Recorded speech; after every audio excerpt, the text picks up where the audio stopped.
sve vas lijepo pozdravljam.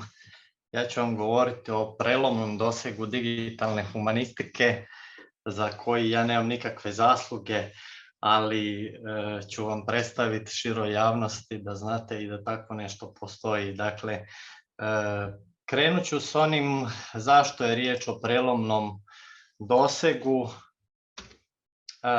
Dakle, zašto je riječ o prelomnom dosegu? Ja ću vam samo sad predstaviti korpus tekstova koji su pisani samo hrvatskim crkveno-slavenskim, kao što znamo glagoljicom su također pisani i čakavski tekstovi, pravni tekstovi i također mješavinom hrvatskog crkveno-slavenskog i čakavskog, kajkavskog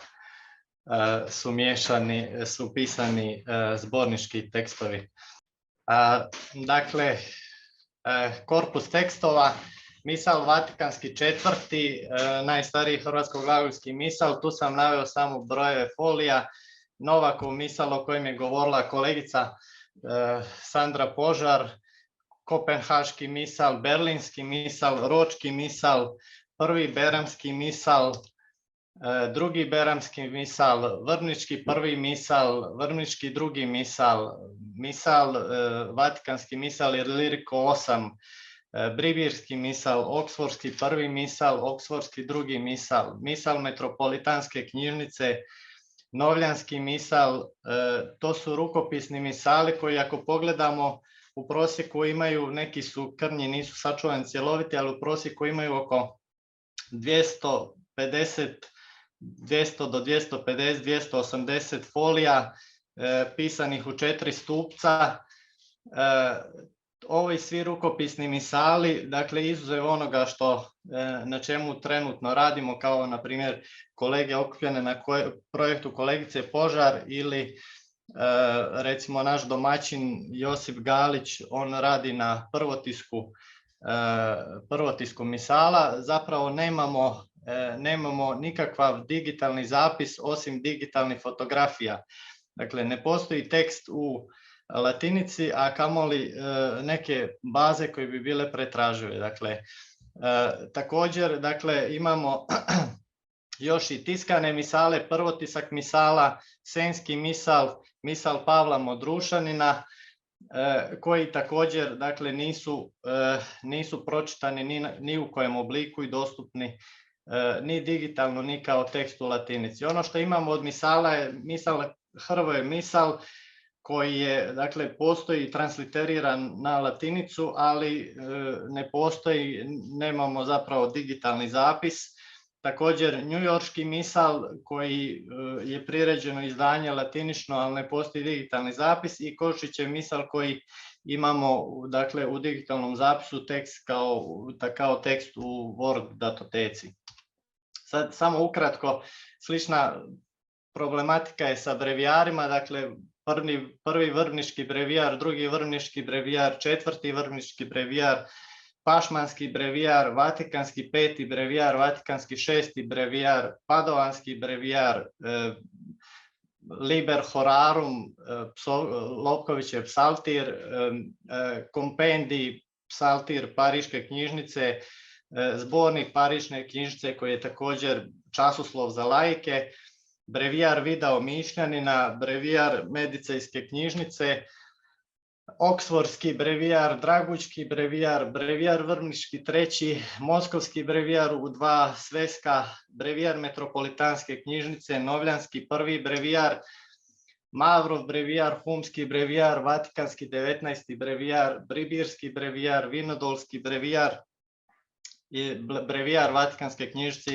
Iliriko 10, Dabarski brevijar, Novljanski drugi brevijar, Rimski brevijar, brevijar Britanske knjižnice, jedan priručnik za svećenike iz Ljubljanske knjižnice i Bečki brevijar.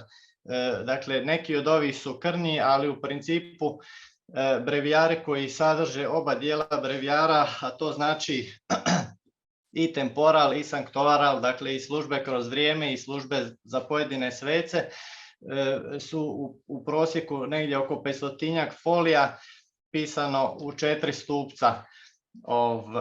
Dakle, svi ovi do sad nabrojani brevijari, premda na nekima radimo, na primjer brevijar Video Mišljanina bi uskoro trebao izaći početkom sljedeće godine, ali zapravo svi ovi navedeni brevijari u digitalnom obliku postoje samo kao fotografije digitalne.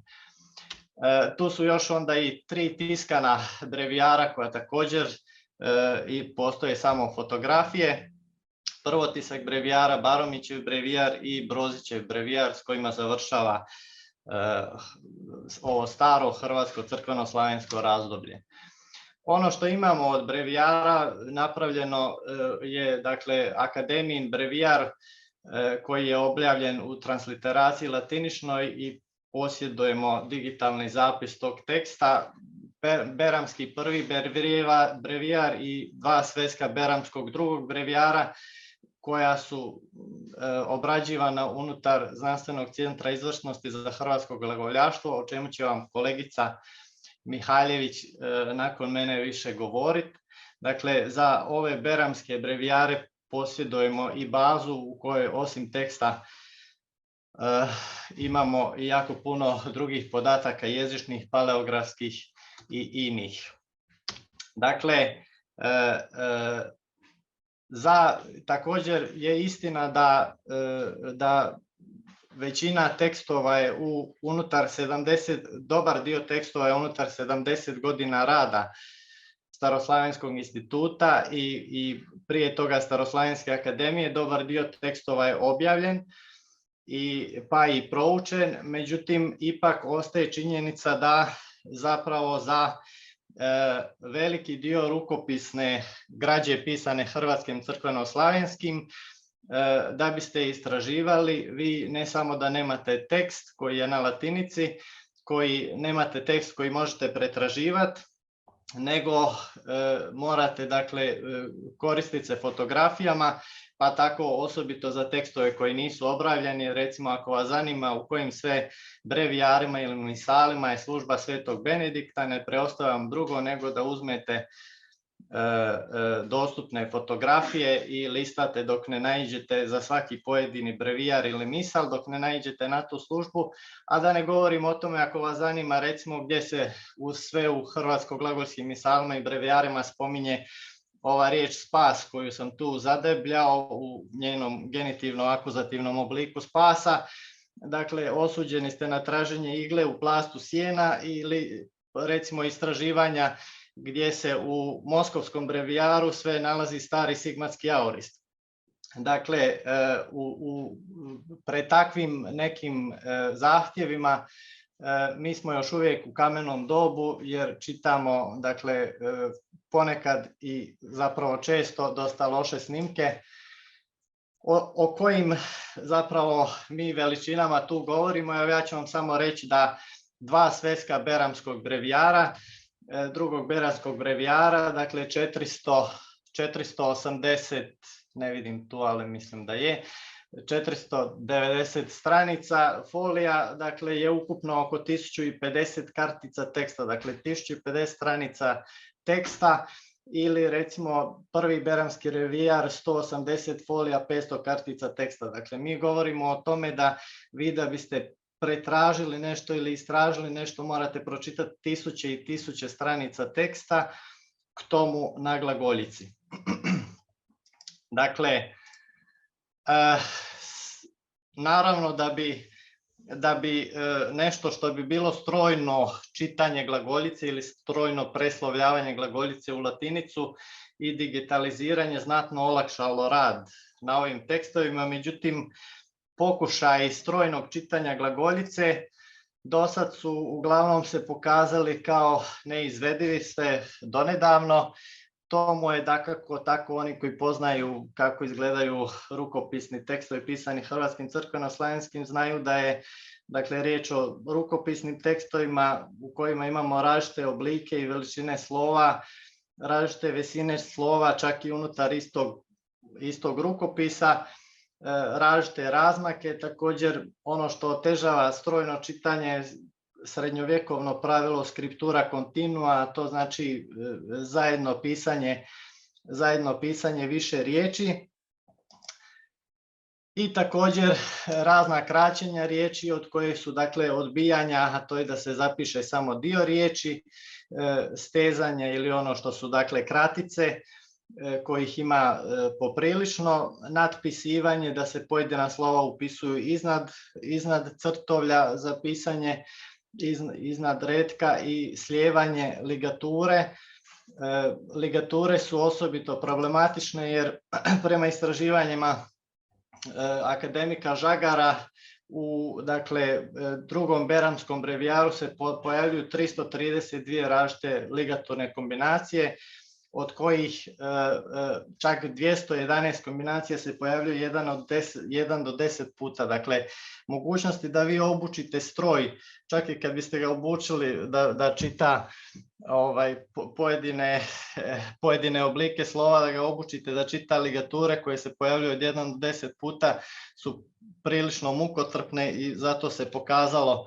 Dakle, a vidimo te ligature se pojavljuju dosta često u prvom dijelu prvog beramskog brevijara prema istraživanjima akademika Žagara, čak više od 30.000 puta. Dakle, nisu ni malo rijetke. Prijelomni trenutak u čitanju glagoljice se dogodio zapravo s razvojem ne OCR tehnologije, za koju mislim je većina čula, nego u razvoju Handwritten Text Recognition tehnologije ili HTR. Riječ je o spoju digitalne humanistike i umjetne inteligencije i ta je tehnologija omogućila pogreške u čitanju rukopisnih tekstova, ne samo glagoljičnih, nego i drugih rukopisa u postotku manjem od 10%. Samo ukratko, dakle, Handwritten Text Recognition umjesto čitanja pojedinih grafema čita susjedna slova, riječi i čitave retke. Na taj način on zapravo lovi duktus, odnosno lovi ruku pisara i na taj način zapravo puno uspješnije čita. Umjetna inteligencija koja radi po principu neuronskih mreža, velikog broja neuronskih mreža, odnosno sve je umreženo, omogućuje treniranje modela pomoću kvalitetnih slika i odgovarajućeg preslovljenog teksta. Dakle, morate imati na temelju čega obučiti stroj.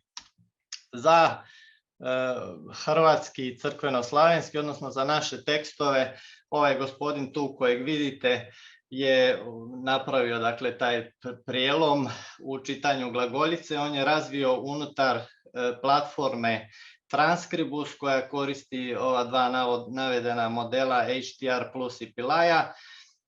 Dakle, ta aplikacija Transkribus je izrazito pristupačna, laka za korištenje jer zapravo ima sučelje koje vodi korisnika. Trenutno je danas razvijeno 140 modela, dakle samo 2 su razvijena za glagoljicu, ostali su za druge vrste pisma i jezike, a za hrvatsku glagoljicu dakle profesor Rabus sa sveučilišta u Freiburgu je razvio 2 modela Handwritten Glagolitic i Glagolitic Printings. Dakako, da bi uspio omogućiti modele, on je koristio ono što smo mi i drugi kolege razvijali, pa je upotrijebio preslovljeni prvi dio drugog beramskog brevijara i također dostupnu u to vrijeme preslovljeni tekst brevijara Vidao Mišljanina. Stvorio je model od oko 170.000 pojavnica, što je neki model srednje veličine i uspio je postići razinu pogreške od 5,73%, premda on kaže da je zapravo stvarna učinkovitost veća. Također je sličnu stvar razvio za tiskana glagolska izdanja, ali je ovaj model sa znatno manje pojavnica i u tom je znatno slabiji. Dobro, tu ja sad završavam s ovim uvodnim dijelom. Sad ću vam samo pokazati ovo o čemu sam zapravo govorio. Dakle, ovo je Transkribus, pa ću vam pokazati sve o čemu smo razgovarali. Dakle, tu sam ja, evo, unaprijed sam učitao jednu, nadam se da svi ovo vide, jedan dvolist iz brevijara, Vrmičkog prvog brevijara, koji je jedan od starijih brevijara. Dakle, nema još onu pravu razvijenu uglatu glagoljicu 14. i 15. stoljeća na koju smo navikli, koja je najočitija u misalu kneza Novaka. Dakle, tu sam unaprijed učitao, ali učitavanje fotografije ide tako da tu odaberete ovu ikonu i odaberete, dakle, iz koje ćete mape učitati fotografije i on vam u nekoliko minuta ili zavisi koliko fotografije učitavate, učita to. Dakle, tu sad imam jednu učitanu fotografiju. Ono što treba napraviti da bismo pročitali taj tekst uspješno je, dakle, dva su koraka. Prvo je,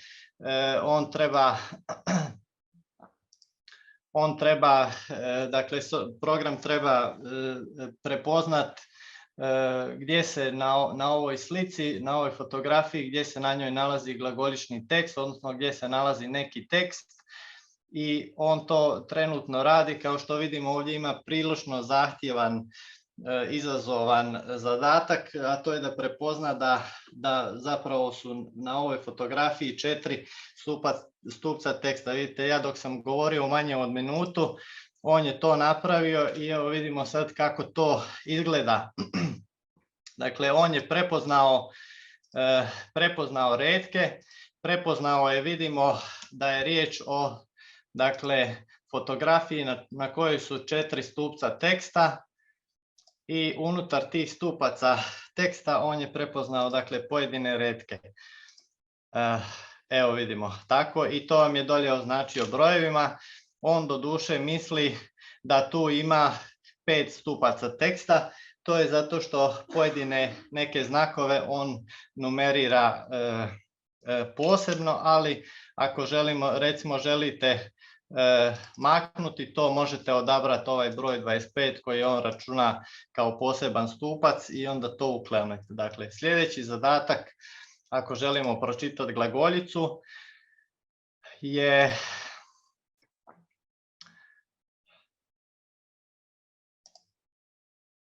sljedeći zadatak je da odaberemo na sučelju lijevo, da odaberemo ovu drugu ponuđenu opciju. Tu trebamo odabrati model koji želimo upotrijebiti. Rekao sam, ima oko 140 modela.